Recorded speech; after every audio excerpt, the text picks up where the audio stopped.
ভারত সম্প্রতি পাকিস্তানে ভয়াবহ এক সামরিক অভিযান পরিচালনা করেছিল অপারেশন সিঁদুর নামে, যার মাধ্যমে প্রতিশোধের আগুন ছড়িয়ে পড়েছিল পাকিস্তানের বিভিন্ন ঘাঁটিতে।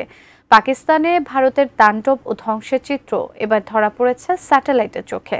ভারতীয় গণমাধ্যমে প্রকাশ করা হয়েছে অপারেশন সিঁদুরের ভয়াবহতা। বিস্তারিত ইশতিয়াক হোসেনের প্রতিবেদনে।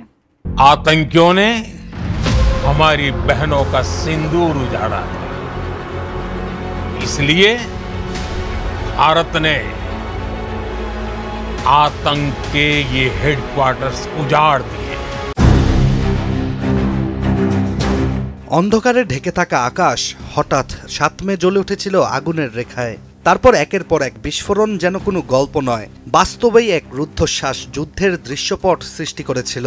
ভয়াবহ এই ঘটনা ভারত ও পাকিস্তানের সাম্প্রতিক সামরিক সংঘাতের, যেখানে সন্ত্রাসী হামলায় প্রতিশোধ নিতে ভারত অপারেশন সিঁদুর নামে অভিযান চালায় পাকিস্তানে। ভারতীয় বায়ুসেনার তাণ্ডবে কেঁপে ওঠে পাকিস্তানের ভূখণ্ড। এতদিন ভারতের অপারেশন সিঁদুর নিয়ে ছিল নানা জল্পনা কল্পনা। কতটা সফল ছিল ভারতের এই অভিযান তা নিয়েও ছিল আন্তর্জাতিক প্রাঙ্গণে নানা প্রশ্ন।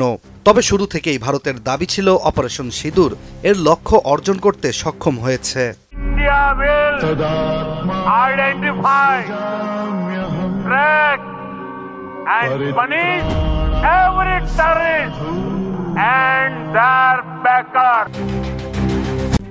RICL TMX, যুগের পর যুগ স্থাপনা থাকে মজবুত। তবে এবার ভারতের এই দাবির সততা উঠে এসেছে মার্কিন মহাকাশ সংস্থা ম্যাক্সার টেকনোলজিসের স্যাটেলাইট চিত্রে। ভারতের স্থানীয় গণমাধ্যম NDTVর একটি প্রতিবেদনে তুলে ধরা হয় গোপন সেই ছবিগুলো, যেখানে স্পষ্টভাবে দেখা যায় পাকিস্তানের বেশ কয়েকটি সামরিক ঘাঁটি ছিন্নভিন্ন হয়ে গেছে ভারতীয় বিমান হামলায়। প্রতিবেদনে প্রকাশিত প্রথম ছবিটিতে দেখা যায় পাকিস্তানের রাজধানী ইসলামাবাদ থেকে মাত্র 10 কিলোমিটার দূরে অবস্থিত নূর খান বিমান ঘাঁটির চিত্র। এখানে এক বিশাল বিস্ফোরণের ছবি উঠে এসেছে স্যাটেলাইট ইমেজে, যেখানে ধ্বংসস্তূপে পরিণত ভবনগুলি স্পষ্ট ও আগুনের দাগ এখনও ছড়িয়ে ছিটিয়ে আছে। এরপর পাকিস্তানের সিন্ধু প্রদেশের সুক্কুর ও পাঞ্জাবের রহিম ইয়ার খান অঞ্চল, দুই জায়গাতেই লক্ষ্যভেদ করতে সক্ষম হয় ভারতীয় বিমান বাহিনী। প্রকাশিত ছবিতে দেখা যায় সুক্কুরে একটি সম্পূর্ণ ভবন মাটিতে মিশে গেছে এবং রহিম ইয়ার খানের রানওয়েতে দেখা যাচ্ছে গভীর ক্ষতচিহ্ন।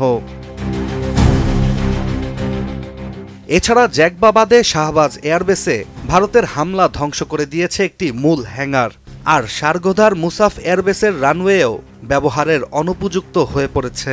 স্যাটেলাইট ইমেজে ভোলারির ঘাঁটিতেও লক্ষ্য করা গেছে বিস্ফোরণের চিহ্ন। পাকিস্তানে ভারতীয় বায়ুসেনার হামলা যে কতটা পরিকল্পিত ও নিখুঁত ছিল তা পাকিস্তানের কমান্ড সেন্টার, রাডার ঘাঁটি, টেকনিক্যাল ইনফ্রাস্ট্রাকচার এবং অস্ত্রর ডিপোর ধ্বংসাবশেষ দেখে সহজেই বোঝা যায়। এছাড়া রফিকি, মুরিদ, চলকাল্লা, চুনিয়ান সহ আরও বেশ কয়েকটি ঘাঁটিতে যেসব স্ট্রাইক চালানো হয় সবই ভারতীয় বিমান বাহিনীর এয়ার লঞ্চড অস্ত্র দিয়ে। ৭ মে শুরু হওয়া ভারতের অপারেশন সিঁদুর ছিল পেহেলগামে সন্ত্রাসী হামলার সরাসরি জবাব।